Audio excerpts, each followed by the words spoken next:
Hello and welcome to my channel Gyanjyot. આજે આપણે ધોરણ 11 અને 12 માટે અંગ્રેજી વિષયમાં 30 ડિસેમ્બર 2021 એટલે કે 30/12/2021ના રોજ યોજાનાર દ્વિતીય એકમ કસોટી યુનિટ ટેસ્ટ 2માં જે ઇંગ્લિશ લેંગ્વેજ ફંક્શન પૂછાઈ શકે છે એવા 5 લેંગ્વેજ ફંક્શનનો આપણે મહાવરો કરીશું, પ્રેક્ટિસ કરીશું, જેથી આપણે મહત્તમ ગુણ આમાં પ્રાપ્ત કરી શકીએ। અહીંયા આપણે જે 5 લેંગ્વેજ ફંક્શનનો અભ્યાસ કરવાનો છે એ આ પ્રકારે છે: showing result, talking about thing in relation, expressing manner of an action, making supposition of an action અને expressing condition in the past. 5 language function છે। ખાસ વિદ્યાર્થી મિત્રોને એક આગ્રહભરી વિનંતી કે મારી યુટ્યુબ ચેનલ જ્ઞાનજ્યોત પર તમામ લેંગ્વેજ અથવા મોટાભાગના જે 20 લેંગ્વેજ ફંક્શન છે એના યુટ્યુબ પર વિડીયો ઉપલબ્ધ છે, તો ચોક્કસ એનો અભ્યાસ કરશો, જેથી જ્યારે પણ તમે પરીક્ષામાં અપિયર થાઓ ત્યારે તમને મહત્તમ ગુણ મળે અથવા મેળવી શકો। પ્રથમ આપણું વાક્ય છે, Amisha Y did you get up so let? Y did you get up so let? તો રેણુ શોઈંગ રિઝલ્ટ। અહીંયા ખાસ વિદ્યાર્થી મિત્રો યાદ રાખવાનું છે કે લેંગ્વેજ ફંક્શનમાં 3 પ્રકારે આપણને પ્રશ્નો પૂછાય છે। પ્રથમ જે છે જેમાં આપણને નીચે વાક્યો આપ્યા હશે ને ઉપર બ્રેકેટમાં લેંગ્વેજ ફંક્શનના નામ લખેલા હશે, એટલે કે નીચેના વાક્યમાં કયું લેંગ્વેજ ફંક્શન છે એ ઉપરના બ્રેકેટમાંથી આપણે શોધવાનું છે। બીજું જે ઓપ્શન આવે છે જેમાં આપણને આ રીતે રિસ્પોન્સ લખવાના હોય છે, એટલે કે આપણને આ રીતે કોઈ વાક્ય આપ્યું છે, જેમ કે Amisha Y did you get up so let, આવું કોઈ વાક્ય આપણને આપ્યું છે અને એનો રિસ્પોન્સ આપણે લખવાનો છે।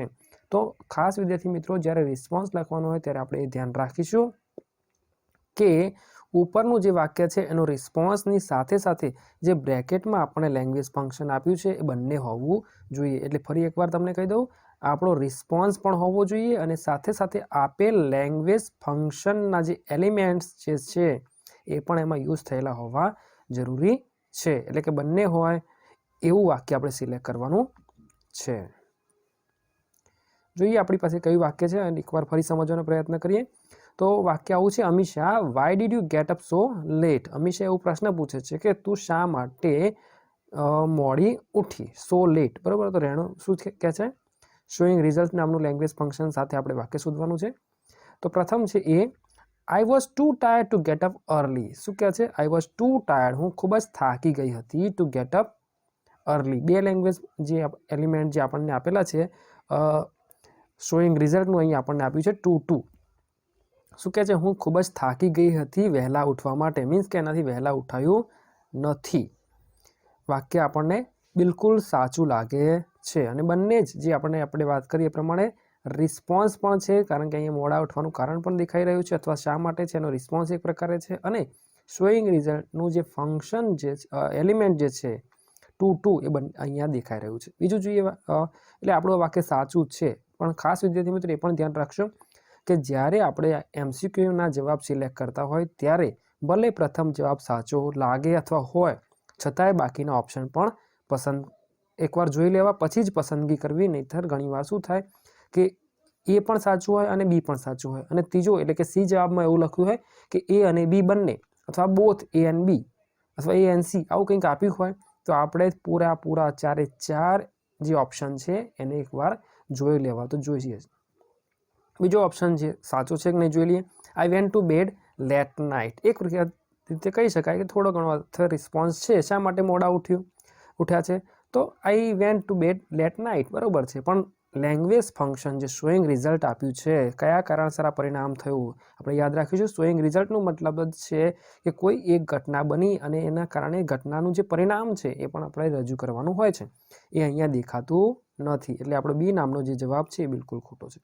સી જોઈએ, આઈ was too much tired to get up early. ઘણા વિદ્યાર્થીઓ આમ જુએ તો કે સાહેબ બરોબર છે, પણ જુઓ ટુ અને ટુ જે સ્પેલિંગ છે સામાન્ય એવી મિસ્ટેક અથવા સામાન્ય એવા ચેન્જ કર્યા છે અહીંયા પેપર સેટરે અથવા જે પણ, તો પરીક્ષામાં આપણે ધ્યાન રાખીશું કે ટુનો જે સ્પેલિંગ છે, પ્રથમ જે સ્પેલિંગ છે એ TOO છે અને પછીમાં ટી અને સિંગલ ઓ છે, તો અહીંયા આ પણ ભૂલ છે, એટલે આ ખોટું છે। I don't like gate up early, response તો છે મને કે વહેલા ઉઠવું ગમતું નથી, પણ શોઈંગ રિઝલ્ટ કોઈ ઘટનાનું પરિણામ અહીંયા દેખાતું નથી, અહીંયા એમાં જો આપણે જોઈએ તો શું ઘટના અને શું પરિણામ છે એકવાર સમજવાનો પ્રયત્ન કરીએ તો આપણી પાસે છે કે આઈ વોઝ ટુ ટાયર્ડ, એક રીતે કહી શકાય કે ખૂબ જ થાકેલ હતી, ટુ ગેટ અપ, બરોબર છે. પરિણામ છે મોડા ઉઠવાનું અને કારણ છે થાકેલા હોવું. બીજું લેંગ્વેજ ફંક્શન સમજવાનો પ્રયત્ન કરીએ. મયુર, હાઉ ઇઝ ધીસ બેગ, આ બેગ કેવી છે? તો પૂર્વેશ કહે છે અને એનો જે રિસ્પોન્સ છે એમાં આપણે ખાસ યાદ રાખવાનું છે લેંગ્વેજ ફંક્શન કયું યુઝ થયેલું હોવું જોઈએ. Talking about thing in relation, બરાબર. Thing in relation to something, ઘણીવાર આમાં સ્થળ હોઈ શકે, વ્યક્તિ હોઈ શકે અને બીજું પણ પર્સન પણ હોઈ શકે છે. તો બેગની વાત કરવાની છે આપણે અને લેંગ્વેજ ફંક્શન આપણી પાસે હોવું જોઈએ talking about thing in relation. તો જોઈએ શું હોઈ શકે છે. પ્રથમ આપણી પાસે છે this is the same bag. શું કહે છે? આ બેગ સરખી છે, ધ સેમ બેગ છે. As we have seen at Anand market, Anand માર્કેટમાં જોઈ. અને લેંગ્વેજ ફંક્શન ફરી એકવાર કહી દઉં છું કે લેંગ્વેજ ફંક્શન જેટલા પણ છે અથવા મોટાભાગના જે બોર્ડની પરીક્ષા માટે ખૂબ જ ઇમ્પોર્ટન્ટ છે એવા મોટાભાગના લેંગ્વેજ ફંક્શન માટે મેં વિડીયો મૂક્યા છે. એમાં તમામ લેંગ્વેજ ફંક્શનના તમામ એલિમેન્ટ્સની સમજૂતી ગુજરાતી સમજૂતી સાથે આપેલી છે, તો ચોક્કસ એકવાર એને પણ જોઈ લેશો. This is the same bag, the same અને એઝ આપણને જ્યારે આપેલું છે ધ સેમ એઝ, તો એનો મતલબ છે કે talking about thing in relation two thing અથવા કોઈ વસ્તુ જે બેગ છે એને બિલકુલ અનુરૂપ આ લેંગ્વેજ ફંક્શન છે. અને ખાસ ક્યારેક ક્યારેક આપણે એ પણ ધ્યાન રાખ્યું છે કે બેગ સિવાય પણ કોઈ અન્ય વસ્તુનો ઉલ્લેખ કરી દીધો હશે પેપર સેટરે, કેમ કે બેગના બદલે કદાચ પેન, પેન્સિલ અથવા બેગના બદલે સુટકેસ આવું કંઈક લખ્યું હોય, ભલે લેંગ્વેજ એલિમેન્ટ હોય, પણ જો રિસ્પોન્સમાં ક્યાંક ભૂલ છે અથવા વાક્ય રચનામાં ક્યાંક ભૂલ છે તો આપણે એ બધું જ ધ્યાનમાં રાખવાનું છે. હાલ આપણો એ જવાબ સાચો છે, પણ આપણે આગળ પણ કીધું એ પ્રમાણે કે આપણે બાકીના ઓપ્શન પણ એકવાર જોઈ લેવા જોઈશે. This was the same bag as we have seen at Anand market. ઘણા વિદ્યાર્થીઓને થાય કે સાહેબ આ તો બંને સેમ જ છે, ધ સેમ છે, ધ સેમ છે. પણ અહીંયા આપણે જોઈ રહ્યા છીએ કે વાક્યનો જે કાળ છે સિમ્પલ પ્રેઝન્ટ ટેન્સ ઇઝ વાળું જે છે અહીંયા સિમ્પલ પાસ્ટ છે. ખાસ વિદ્યાર્થી મિત્રો, તમને આગળ પણ ઘણીવાર કોઈ શિક્ષકે કીધું હશે તો વિડીયોમાં તમે જોયું હશે એ પ્રમાણે કે જે પ્રકારનો પ્રશ્ન છે આપણે જો મારી વિડીયોની ચેનલ પર તમે જ્ઞાનજ્યોત પર સમય પસાર કર્યો હોય તો તમને ખબર જ હશે કે આપણે WH વર્ડ્સનો પણ એક વિડીયો મૂકેલો છે જેમાં પ્રશ્નનો જે કાળ હોય જવાબનો પણ એ જ કાળ હોવો જરૂરી છે. અહીંયા એ ટેન્સ નથી એટલે આ વાક્ય ખોટું છે. This bag is light enough to આપણને ખબર છે કયા લેંગ્વેજ ફંક્શનમાં આવે તો શોઈંગ રિઝલ્ટમાં આવે.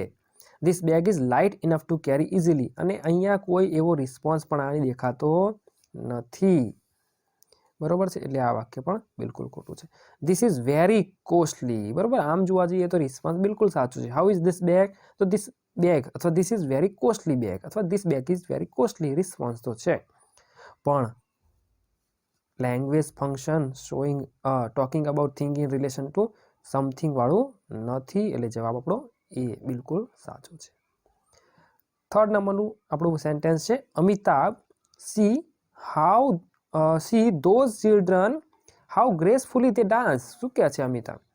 આ બાળકોને જુઓ, હાઉ ગ્રેસફુલી તે ડાન્સ, એ કેટલું સારી રીતે ડાન્સ કરે છે, ટૂંકમાં ગ્રેસફુલી ડાન્સ કરે છે. તો જે કહે છે yeah you are right. Expressing manner of an action, મેનરની વાત કરીશું ત્યારે બે લેંગ્વેજ ફંક્શન અતિ મહત્વના છે. એક તો છે એઝ અને બીજું આપણને નોર્મલ ખબર છે એ પ્રમાણે લાઇક, ની જેમ. તો જોઈએ અહીંયા પ્રથમ જે આપણને આપેલું છે એ વાક્યને સમજવાનો પ્રયત્ન કરીએ તો શું કહે છે? They dance like the professional group dancers. એ લોકો એવી રીતે ડાન્સ કરે છે જાણે કે કોઈ પ્રોફેશનલ ગ્રુપ ડાન્સ કરતું હોય. બિલકુલ સાચું વાક્ય છે. આપણે એને સાચું કરીશું અથવા એને સિલેક્ટ કરીશું અને આગળના પણ જોઈ લઈશું. દે ડાન્સ વેરી વેલ, કોઈ લેંગ્વેજ ફંક્શન અથવા કોઈ એલિમેન્ટ આપણે દેખાતું નથી. સારી રીતે ડાન્સ કરે છે, ચોક્કસ રિસ્પોન્સ છે, પણ લેંગ્વેજ જે ફંક્શન છે આમાં આપેલું નથી. દે ડાન્સ એઝ ગ્રેસફુલી એઝ, બરાબર. આપણે હાલ તો 5 જ લેંગ્વેજ ફંક્શન જોઈ રહ્યા છીએ, પરંતુ શોઈંગ, કમ્પેરિંગ અથવા કમ્પેરિઝન કે આવું કંઈ લેંગ્વેજ ફંક્શન અહીંયા હોય તો એ આ છે. They dance as gracefully as the professional group, એટલે અહીંયા એક્સપ્રેસિંગ મેનર ઓફ એન એક્શનના બદલે શોઈંગ કમ્પેરિઝન આપ્યું હોત તો આ વાક્ય પાછું સાચું થાત, પણ હાલ આપણા માટે આ ખોટું છે. દે ડાન્સ ગ્રેસફુલી, બરાબર, આમાં કોઈ લેંગ્વેજ ફંક્શન દેખાતું નથી જે આપણને બ્રેકેટમાં આપેલું હોય છે. 4 number, Reshma what do you say about Amish singing, શું કહે છે રેશમા, અમીના સિંગિંગ બાબતે તમારે શું કહેવું છે? તો રિષભ કંઈક કહે છે અને આપણી પાસે જે જવાબ હોવો જોઈએ, એ રિસ્પોન્સ જે હોવો જોઈએ એ મેકિંગ સપોઝિશન ઓફ એન એક્શનનો હોવો જરૂરી છે. અને એના માટે આપણને ખબર છે એઝ ઇફ અને એઝ ધો. Making supposition of an action માટે 2 લેંગ્વેજ એલિમેન્ટ આપણે જોયા છે, એઝ ઇફ અને એઝ ધો. તો એમાંથી અહીંયા કયું છે? Amish singing is heart touching, બરાબર, હૃદય સ્પર્શી જાય એવું છે એવું કશું, બરાબર, ચોક્કસ, પણ રિસ્પોન્સ છે, પણ making supposition of an action વાળું કોઈ એલિમેન્ટ નથી દેખાતું. આગળના બીજા 2 જોઈશું. અમીશ સિંગિંગ છે તો શી sings as if she were Lata, બિલકુલ સાચું છે. શી સિંગ્સ એઝ ઇફ શી, અહીંયા જુઓ, બિલકુલ સાચું આપણને લાગે છે. તો પણ અહીંયા આપણે એકવાર જોવાનું છે કે શી વોઝ આવે છે નોર્મલ આપણે ભૂતકાળમાં, પણ જ્યારે લેંગ્વેજ એલિમેન્ટની વાત કરીશું ત્યારે અથવા મેકિંગ સપોઝિશન ઓફ એન એક્શનમાં એઝ ઇફ સાથે જે વાક્ય રચના છે એ પ્રમાણે શી વેર આવે. વોઝ આપણે ઘણીવાર જોતા હોય ને આપણને સાચું લાગે છે, પણ અહીંયા ખોટું છે કારણ કે એઝ ઇફ શી વેર વાક્ય રચના છે. આગળ જોઈએ તો શી સિંગ્સ એઝ ઇફ હી વેર લતા. અહીંયા જુઓ, ખાસ યાદ રાખીશું, શી સિંગ્સ એ ગાય છે, એઝ ઇફ પણ છે અને વેર પણ છે, પણ અહીંયા જે સર્વનામનો યુઝ કર્યો છે એ ખોટો છે. સીના બદલે અહીંયા હી લખેલો છે એટલે આ પણ ખોટું છે. આગળ જવા દઈએ. She sings as if she were Lata, બિલકુલ સાચું છે. સી સિંગ્સ બરોબર છે, એઝ ઇફ એ બરોબર છે, વેર એ બરોબર છે, સી એ બરોબર છે અને લતા મંગેશકર જે છે એ પણ બરોબર આપેલું છે. 5 નંબરનું language function Ami. Had you seen the Taj Reema? Ami રીમાને કંઈક પૂછે છે. શું પૂછે છે? Had you seen the Taj? તે તાજમહલ કદાચ જોયો છે એમ પ્રશ્ન પૂછે છે. રીમા જે છે એનો જવાબ છે નો આઈ હેડ નોટ, મેં નથી જોયો. અને આપણે બ્રેકેટમાં જે આપ્યું છે expressing condition in the past, શરત છે. એના માટે આપણે લેંગ્વેજ એલિમેન્ટ જે છે એ ઇફ, અનલેસ અને શરૂઆતમાં હેડ અને પ્રોવાઇડેડ, આવા 4 લેંગ્વેજ એલિમેન્ટ આપણે જોયા છે. પણ છતાંય એથી સ્ટાર્ટ કરીએ. શું છે? If you pay I will visit. યાદ રાખીશું અહીંયા આપણી પાસે જે એલિમેન્ટ છે expressing condition in the past, ભૂતકાળનું વાક્ય શોધવાનું છે. પ્રથમ જે ઓપ્શન છે જોઈએ, if you pay I will visit it, કહે છે કે જો મને તમે આપશો, પૈસા ચૂકવશો તો હું જોઈશ. શરત લાગે છે પણ ઇન ધ પાસ્ટ, ભૂતકાળની શરત નથી. ખાસ વિદ્યાર્થી મિત્રો, ફક્ત ઇફ લેંગ્વેજ એલિમેન્ટને જોઈને આપણે બધું સિલેક્ટ નથી કરી દેવાનું. આ પણ જોવાનું છે કે ભૂતકાળની શરત છે કે નહીં, કારણ કે વાક્યમાં પણ ભૂતકાળ આપ્યો છે, હેડ આપ્યું છે. બીજું જોઈએ, it is such a lovely place that. સચ ધેટ લેંગ્વેજ ફંક્શન છે. જો કન્ફ્યુઝન ઘણીવાર વિદ્યાર્થીઓને થઈ શકે, કારણ કે સચ ધેટ છે કયામાં છે એ આપણને ના ખબર હોય તો આપણે એકવાર કહી દઈએ કે શોઈંગ રિઝલ્ટમાં આવે સચ ધેટ, એટલે એક્સપ્રેસિંગ કન્ડિશનમાં ના આવે. એટલે આ વાક્ય બિલકુલ આપણા માટે ખોટું છે. ઇટ ઇઝ પણ જોઈ લે આખું. It is such a lovely place that I like to go there every year. બિલકુલ વાક્ય તો સાચું છે, પરંતુ એક્સપ્રેસિંગ કન્ડિશન ઇન ધ પાસ્ટનું કોઈ એલિમેન્ટ આમાં નથી, શોઈંગ રિઝલ્ટનું છે. આગળનું જોઈએ C. If I had a chance, જો મને તક મળી હોત, I would have seen it, મેં જોયું હોત. શરત છે કે તે જોયું છે તો કે ના, નથી જોયું, મને તક નથી મળી. ટૂંકમાં એનો કહેવાનો મતલબ છે, કન્ડિશન કહે છે કે મને જોવા મળ્યું હોત, ચાન્સ હોત તો હું જોઈ લે. બિલકુલ સાચું છે. ડી જોઈએ. It is as if we were in heaven. જો આને તો કંઈ લેવા દેવા નથી, રિસ્પોન્સ જેવું તો પહેલાં લાગતું જ નથી. આ વાક્યનો રિસ્પોન્સ નથી તાજનો. અને બીજું કે અહીંયા જે એલિમેન્ટ આપે છે એઝ ઇફ અને વેર, આપણે આગળ જોઈએ એ પ્રમાણે મેકિંગ સપોઝિશનના આ એલિમેન્ટ છે. એટલે આ વાક્ય પણ બિલકુલ ખોટું છે. ફરી એકવાર વિદ્યાર્થી મિત્રો, તમામ લેંગ્વેજ ફંક્શન આપણે તૈયાર કરવાના છે. 5 + 4 3 + 4 + 5 એટલે કે 3 ને 4 7 ને 5 12 માર્ક્સના લેંગ્વેજ ફંક્શન પૂછાશે. જો પેપર સ્ટાઇલમાં ચેન્જ ન થાય તો 12 માર્ક્સના લેંગ્વેજ ફંક્શન પૂછાશે. જે 3 માર્ક્સના લેંગ્વેજ ફંક્શન પૂછાય છે એ સેક્શન એમાં છે, અને જેમાં 8, 9, 10 નંબરનો ક્વેશ્ચન છે, જેમાં આપણે શું કરવાનું છે, બ્રેકેટ આપ્યું છે, એમાં લેંગ્વેજ ફંક્શન આપેલા છે. આપણે ખાલી નીચેના ઓપ્શનમાંથી, એટલે કે નીચેના પ્રશ્નો 8, 9, 10માંથી સિલેક્શન કરવાનું છે. સેક્શન એમાં જ આપણી પાસે છે 11, 12, 13 અને 14 નંબર પ્રશ્ન, જેમાં આપણે આ પ્રકારના પ્રશ્નો છે કે આપણને રિસ્પોન્સ આપવાનો છે અને 4 ઓપ્શન છે. એ જ રીતે સેક્શન ડીમાં પણ 5 માર્ક્સના પ્રશ્નો પૂછાશે કે જેમાં આપણે કમ્પ્લીશન કરવાનું છે અથવા એટલે કે વાક્ય આપણે બનાવવાનું છે. તો આ રીતે જોઈએ તો 12 માર્ક્સના લેંગ્વેજ ફંક્શન છે, ખૂબ જ વધારે માર્ક્સ છે, એટલે વ્યવસ્થિત પ્રયત્ન કરીશું તો સારામાં સારા માર્ક્સ મેળવી શકાશે. 6થો નંબર આપણી પાસે છે શું છે? Amit why didn't he come to school? શા માટે શાળાએ નથી આવ્યો? તો કોઈ ઘટના બની અને એનું પરિણામ આપણે દર્શાવવાનું છે. સ્નેહા શું કહેશે? તો રિસ્પોન્સ કોઈક આપશે પણ સાથે સાથે રિઝલ્ટ શોઈંગ રિઝલ્ટનું લેંગ્વેજ એલિમેન્ટ પણ હશે. જોઈએ પ્રથમ વાક્ય શું છે? Because he got up too late. કારણ કે because he got up too late. Showing reason છે અહીંયા, એટલે અહીંયા રીઝન જે છે ને બીકોઝના કારણસર રિઝલ્ટ નથી, રીઝન છે. બરોબર છે. He got up too late એટલે આ બિલકુલ ખોટું છે. બીજું જોઈએ સેન્ટેન્સ, બીજું ઓપ્શન શું છે? B, he got up too late to get the school bus. બરોબર છે. ટુ શોઈંગ રિઝલ્ટ છે અને સ્કૂલની પણ વાત કરી છે એટલે કે રિસ્પોન્સ છે. He got up too late, મોડો ઉઠ્યો, to get the school bus એટલે એ શાળાની બસ જે છે ચૂકી ગયો. ટૂંકમાં એક રીતે કહી શકાય કે પકડી શક્યો નથી. તો બિલકુલ સાચું વાક્ય છે. આગળ પણ જોઈશું. હી ગેટ્સ અપ લેટ કે છે મોડો ઉઠે છે. Enough to get the school bus. Enough ટુનો મતલબ છે પૂરતું હોવું. બરોબર છે. અહીંયા આપણે યાદ રાખીશું ટુ વાળું લેંગ્વેજ ફંક્શન અહીંયા બિલકુલ સાચું છે, એનો રિસ્પોન્સ પણ સાચો છે. સી બિલકુલ ખોટું છે. હી ડીડન્ટ લાઇક ધ સ્કૂલ. બરોબર, એને શાળા નથી ગમતી. હવે આવો કોઈ રિસ્પોન્સ આપણે આ વાક્યને માટે યોગ્ય નથી. શા માટે ગયો નથી? Why didn't he come to school? શા માટે આવ્યો નથી? તો વાક્ય બિલકુલ સાચું છે. He got up too late. અહીંયા ગેટ્સ અપની પણ વાત કદાચ રહી ગઈ. તો ગેટ્સ અપ જે છે એ ટેન્સ પ્રમાણે ડીડન્ટ છે અને અહીંયા આપણને સિમ્પલ પ્રેઝન્ટ ટેન્સ આપ્યો છે, તો ભૂતકાળનો છે નહીં, એ પણ આપણે ધ્યાન રાખીશું. આશા શું કહે છે 7 નંબર પર? Asha normally Indian people don't accept western culture. Asha એવું કહે છે કે સામાન્ય રીતે ભારતના જે લોકો છે એ વેસ્ટર્ન કલ્ચરને સ્વીકારતા નથી. તો અશોકનો રિસ્પોન્સ શું છે? Showing reason. એને રિઝલ્ટ આપવાનું છે. રિઝલ્ટ માટે આપણને ખબર છે એ પ્રમાણે સો ધેટ, સચ ધેટ, ઇનફ ટુ, આવા બધા છે. તો જોઈએ શું કહે છે એ નંબરનો option. They are so traditional that they are afraid two accept it. બરાબર, આપણે બધા એટલા બધા રૂઢિચુસ્ત છીએ, ટ્રેડિશનલ છીએ, that they are afraid two accept it. બિલકુલ સાચું વાક્ય છે. બરાબર, વેસ્ટર્ન કલ્ચરને આપણે શા માટે નથી સ્વીકારતા? કારણ કે વી આર ટ્રેડિશનલ અને આપણે અફ્રેડ કરીએ છીએ. બિલકુલ સાચું છે. સો ધેટ પણ આપ્યું છે અને રિસ્પોન્સ પણ છે, પણ આગળ પણ કીધું એ પ્રમાણે 4 ઓપ્શન એકવાર જોઈ લેવા જોઈએ. They are too traditional to reject. બરોબર, અહીંયા સામાન્ય જ ભૂલ છે. દે આર ટુ ટ્રેડિશનલ, બિલકુલ સાચું. Two accept it. બરોબર, ઇટ આ રીતે જો અહીંયા એક્સેપ્ટ હોત ને તો આ વાક્ય પણ ઓપ્શનમાં સાચું હોઈ શકે, પણ હાલ રિજેક્ટ છે એટલે ખોટું છે. Because they love Indian culture. કારણ કે ભારતના કલ્ચરને પ્રેમ કરે છે. બરોબર સાચી વાત છે આપણે બીકોઝ, પણ લેંગ્વેજ ફંક્શન શોઈંગ રિઝલ્ટનું આ એલિમેન્ટ નથી. ડી જોઈએ.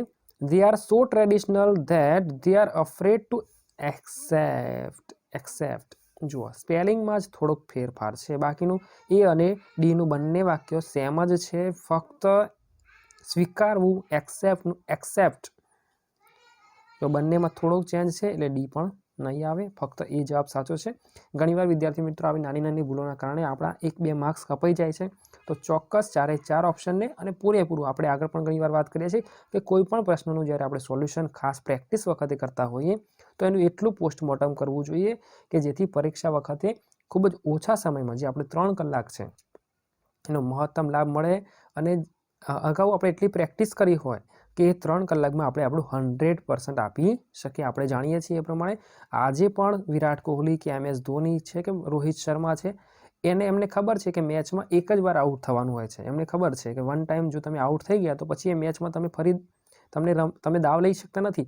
તો એના માટે એ અગાઉ 7 કલાક 5 કલાક કે જે પણ ટાઈમે પ્રેક્ટિસ શા માટે કરતા હોય છે? કારણ કે અમને ખબર છે કે પરફોર્મન્સ મેટર્સ. બરાબર, આપણું જે પરફોર્મન્સ છે એ ટાઈમે જે થવું જોઈએ, શ્રેષ્ઠ થવું જોઈએ. અને આપણે જેટલી પ્રેક્ટિસ કરી હશે આપણે 3 કલાકનો એટલો સારો રીતે ઉપયોગ કરી શકીશું, યુટિલાઇઝ કરી શકીશું, સારામાં સારા માર્ક્સ મેળવી શકીશું. પણ ક્યારે? પ્રેક્ટિસ વધુમાં વધુ સારી કરીશું ત્યારે. મહત્તમ પ્રેક્ટિસ કરીશું, खूब ज डिफिकल्ट प्रश्नों पण सॉल्व करीशुं तो वधुमां वधु सरळताथी आपणे ओछा समयमां आ प्रकारना प्रश्नोने सॉल्व करी शकीशुं। आगळनो प्रश्न छे क्वेश्चन नंबर 8 आपणी पासे छे Sneha why are you going to Nilkanth Mahadev temple many times. आ स्नेहा एक प्रश्न पूछे छे कि तमे शा माटे नीलकंठ महादेव टेम्पल में मेनी टाइम्स जाओ छो भाई। तो स्नेहानो जवाब आवो कई छे talking about thing in relation. बराबर आपणी पासे टॉकिंग अबाउट रिलेशन माटे जे लैंग्वेज एलिमेंट्स जे छे such as same as almost the same like similar to differ अने डिफर फ्रॉम डिफर आवुं बधुं छे टूंकमां सरखुं छे अथवा अलग छे आ प्रकारना एलिमेंट आपणे आपेला होवा जोईए। तो अहींया बीकॉज वाळुं छे बीकॉज शोइंग रीजन छे चोक्कस खोटुं छे पण वाक्य समजी लीए। Because I like to go over there मने त्यां जवुं गमे छे बीकॉज छे लैंग्वेज एलिमेंट नथी आप्युं। पछी फरी because Neelkanth Mahadev temple is very good बराबर एनी विषे वात करे छे अथवा एक रीते कही शकाय डिस्क्राइबिंग प्लेस पण छे Neelkanth Mahadev is very good छे अने रीजन पण छे परंतु टॉकिंग वाळुं नथी। सी जोईए it is it's Shivling is as big as जो खास में अंडरलाइन करे रेड लाइट जे करी शकाय के रेड फॉन्ट कर्या छे एटला माटे ज कर्या छे कारण के तमने एलिमेंट खबर पड़े। As big as a comparing अथवा शोइंग कम्पेरिजन नु छे अथवा डिग्री छे। It's Shivling is as big as Somnath temple Shivling अहींया टॉकिंग आप्युं छे अहींया कम्पेरिजन आप्युं छे तो बिल्कुल आ मैच थतुं नथी। Nilkanth Mahadev is similar to Somnath temple बराबर बिल्कुल साचुं छे similar to differs differ from आ प्रकारना लैंग्वेज एलिमेंट होवा जोईए अने आपणा डी मां छे। 9मो नंबरनो प्रश्न जोईए महेश मिस्टर शाह लुक्स वेल्धी अहींया शुं कहे छे मिस्टर शाह एवुं कंई कहे छे कि मिस्टर महेश कहे छे कि मिस्टर शाह जे छे ने ए वेल्धी लागे छे। Have you seen his car his house and car ते एमनी कार अने घर जोयुं छे कहे छे। मोनिका ऑप्शन जवाब आपे छे शुं आपे छे talking about thing in relation एनो जवाब एवो होवो जोईए कि जेमां रिस्पोन्सनी साथे साथे talking about thing in relation नामनुं लैंग्वेज फंक्शननुं जे छे एनुं एलिमेंट पण होवुं जरूरी छे। जोईए शुं कहे छे yes I have seen the both मैं बंने जोया छे सारी बात छे भाई पण टॉकिंग अबाउट थिंग इन रिलेशननुं एलिमेंट क्या छे नथी तो जवाब खोटो छे। बीजुं जोईए no I haven't seen yet मैं हजू सुधी एने जोया नथी जोया भाई talking about thing in relation element पण नथी। I yes he has such a house याद राखो सच एज बिल्कुल देखाई रह्युं छे आपणने talking about thing in relation to something such as देखाई रह्युं छे such house and a car as you have बराबर छे एवं कार अने घर छे जेवुं तमारी पासे छे बिल्कुल साचुं छे। आई have seen only his car बराबर आ जवाब रिस्पोन्सनी दृष्टिए बिल्कुल साचा छे बधा परंतु टॉकिंग अबाउट थिंग इन रिलेशननुं कोई एलिमेंट नथी। 10मा नंबरनुं वाक्य जोईए Renu your grandmother walks very slowly Renu शुं कहे छे कि तमारी ग्रांड मधर एटले के दादी जे छे खूब ज धीमું चाले छे। रेणुकानो जवाब शुं छे expressing manner of an action manner of an action एटले एज अने लाइक जेवुं होवुं आ बे एलिमेंट एमां हशे। My grandmother walks very slowly मारी माता जे ग्रांड मधर दादी छे ए वेरी स्लोली चाले छे एक प्रकारे डिस्क्राइबिंग छे व्यक्ति जे छे डिस्क्राइबिंग पर्सन कही शकाय पण आपणुं जे छे ए मैनर छे एटले के आ बिल्कुल खोटुं छे। My grandmother walks as everybody's grandmother walks बराबर मारी ग्रांड मधर वॉक्स करे छे नी जेम एज एटले नी GeM everybody's grandmother walks बराबर बिल्कुल साचुं छे एज अने लाइक मांथी आपणे पासे एज आप्युं छे। छतांय आगळ जोई लईए सी शुं कहे छे my grandmother walks faster than comparing छे faster than other old ladies एटले आ वधारे फास्ट दौड़े छे बिल्कुल साची वात छे होई शके छे पण अहींया तो जो रिस्पोन्समां तो स्लोली पूछ्युं छे अहींया फास्टर आप्युं छे साथे साथे अहींया कम्पेरिजन पण छे એટલે આપણે બધું જ જોઈશું તો ચોક્કસ આપણે પૂરેપૂરા માર્ક્સ મેળવી શકીશું। આગળનું જોઈએ D but she can walk faster better than આ બધું વાક્યમાં જ ક્યાંક ભૂલ છે વાક્યમાં જે કોઈ પણ રીતે ગ્રામેટિકલ વાત કરીએ તો ફાસ્ટર બેટર દેન આવું બધું મિક્સ કરેલું છે ફાસ્ટર પણ છે ડબલ અને બેટર પણ આપ્યું છે કમ્પેરિઝન કમ્પેરેટિવ ડિગ્રી છે પણ બે શબ્દો છે વાક્ય પણ ખોટું છે અને બટ આ એલિમેન્ટ પણ આપણામાં નથી આવતું તો આપણો જવાબ છે બી। 11 નંબર એશા જે છે શું કહે છે માયા ટ્વિંકલ્ડ હર આઈઝ રેપિડલી. માયા જે છે ને પોતાની આંખો જે છે ને ટ્વિંકલ કરે છે રેપિડલી, ખૂબ જ ઝડપથી. તો વર્ષાનો જવાબ શું હોઈ શકે છે? શું છે? Expressing manner of an action. એની જે મેનર ઓફ એન એક્શન છે એ આપણે અહીંયા શોધીશું. શું છે જોઈએ? She twinkled her eyes like lightning in the sky. શું કહે છે? ખૂબ સરસ વાક્ય છે કે she twinkled her eyes like lightning in the sky. વાક્ય બિલકુલ સાચું છે. લાઇક પણ આપ્યું છે અને આપણે અર્થ સમજવાનો પ્રયત્ન કરીએ તો she twinkled જે her eyes છે ને એ કઈ રીતે ઝબકાવે છે, like lightning in the sky. આકાશમાં જાણે વીજળી ચમકતી હોય એ પ્રકારે એની આંખો ચમકાવે છે. વાક્ય બિલકુલ સાચું. પણ ફરી આપણે બી, સી અને ડીને તો જોવા જ પડશે.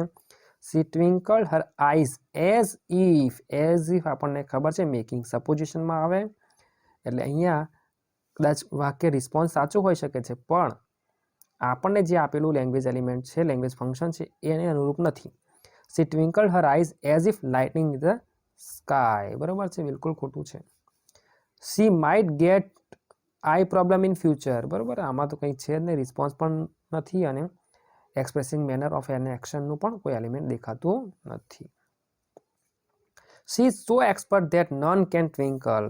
બરાબર, નન કેન ટ્વિંકલ. કઈ વાક્યમાં આપણને દેખાઈ રહ્યું છે એ પ્રમાણે સો ધેટ પણ પહેલાં તો આપેલું છે. સો ધેટ એટલે રિઝલ્ટ આપ્યું છે અને સાથે સાથે રિસ્પોન્સ પણ કંઈ મેચ થતો નથી. 12 નંબરનું વાક્ય જોઈએ. Ashish, how does Jaya perform on the stage?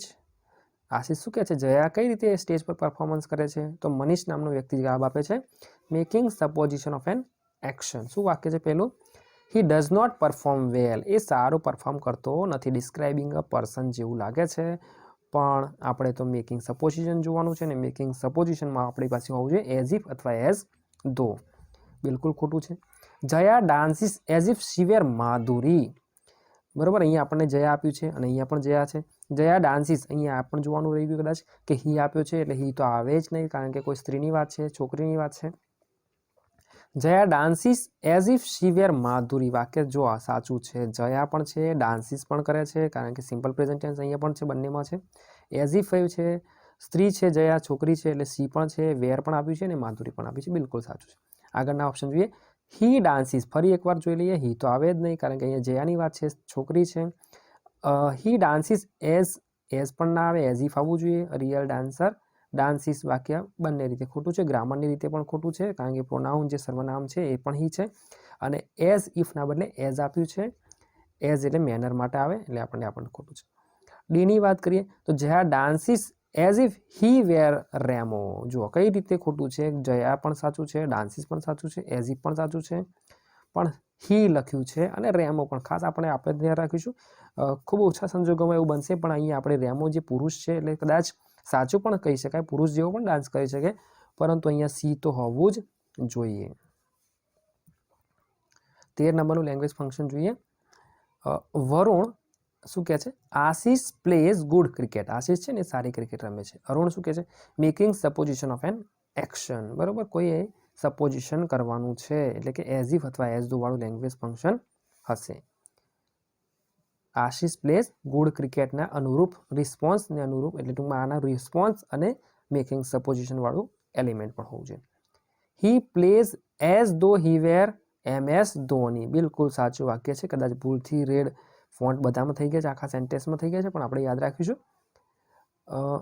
જોઈએ સાચું વાક્ય છે કે કેમ. હી પ્લેઝ એઝ ધો. એઝ ધો અહીંયા આપણને આપ્યું છે, ખાસ યાદ રાખશો. એઝ ઇફ તો આપણે ઘણીવાર જોઈએ છીએ અથવા મોટાભાગના પેપરમાં પેપર સેટર એઝ ઇફનો યુઝ કરતા હોય છે, પણ એઝ ધોને પણ આપણે છોડી દેવાનું નથી.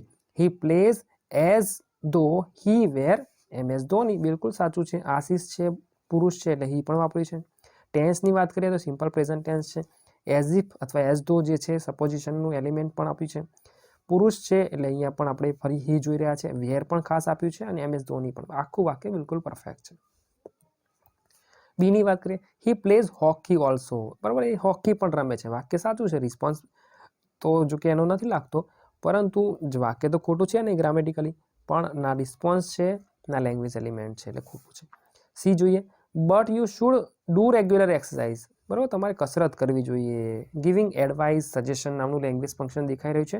આપણને ખબર છે શુડ, હેડ બેટર અને ઓટ ટુ નામના એલિમેન્ટ જે છે એ સજેશનમાં આવે અથવા એડવાઇસમાં આવે. આપણા માટે એ યોગ્ય નથી. ડી જોઈએ, વોટ ઇઝ યોર હાઇટ. આવું કંઈક વાક્ય આપ્યું છે, વાક્ય ક્યાંય લેવા દેવા નથી, ક્યાંય રિસ્પોન્સ જેવું નથી લાગતું.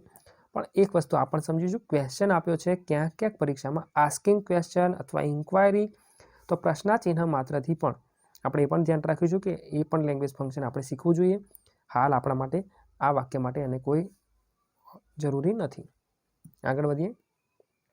14 number, Prachi, food you play the match yesterday. કે છે તમે ગઈકાલે મેચ રમી શક્યા હતા. પ્રાચી આવું કંઈક પૂછે. શ્લોક કે છે એક્સપ્રેસિંગ કન્ડિશન, કોઈ શરત કરવાની છે કે ભાઈ અમે રમી શક્યા કે ના રમી શક્યા. તો શું કે છે, પહેલું છે ધો આઈ વોઝ નોટ ફીલ, કે છે હું ફિટ નહોતો કોન્ટ્રાસ્ટ છે. યાદ રાખીશું, ધો એટલે કે વિરોધ દર્શાવે છે. ધો, ઓલ ધો, even if, how ever, yet, steel, આ બધા જે છે એ શું બતાવે, કોન્ટ્રાસ્ટ બતાવે, વિરોધ બતાવે. પણ અહીંયા તો આપણે કન્ડિશન જોવાની છે, તો આ વાક્ય તો નહીં આવે, પણ આખું વાક્ય જોઈ લઈએ. ધો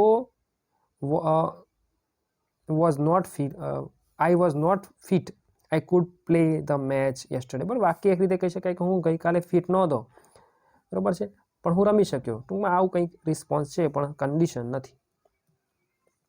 બીજું જોઈએ, yes the match was super. બરાબર, સારી મેચ હતી, પણ આપણામાં રિસ્પોન્સમાં ક્યાંય આવું નથી આવતું, રમી શકે કે કેમ એવું તો છે નહીં. અને કન્ડિશન આપણે આપવાની છે, ભાઈ કન્ડિશન તો દેખાતી નથી. સી જોઈએ, know if I had not બીન ઇલ.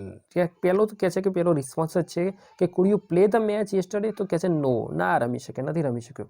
અને હવે કન્ડિશન શું કહે છે કે ઇફ આઈ હેડ નોટ બીન ઇલ, જો હું બીમાર ન હોત તો આઈ could have played the match, હું રમી શક્યો હોત. ઇફ નામનું લેંગ્વેજ એલિમેન્ટ પણ છે અને રિસ્પોન્સ પણ પરફેક્ટ આપ્યો છે. I played better than my captain. બરાબર, હું મારા કેપ્ટન કરતાં સારું રમ્યો. બરાબર, બેટર ધેન કમ્પેરિંગ છે, ડિગ્રી છે, આપણા માટે અત્યારે એ નથી. આ વાક્યમાં એવું કોઈ રિસ્પોન્સ આપણે આપવાનો નથી રહેતો. 15 નંબરનું વાક્ય, ધાર્મિક શું કહે છે, why did you buy this cheap dress. તે આ સસ્તો ડ્રેસ શા માટે ખરીદ્યો. તો પૂજા શું કહે છે, એક્સપ્રેસિંગ, કોઈ શરત કરવાની છે, કેમ આમ થયું.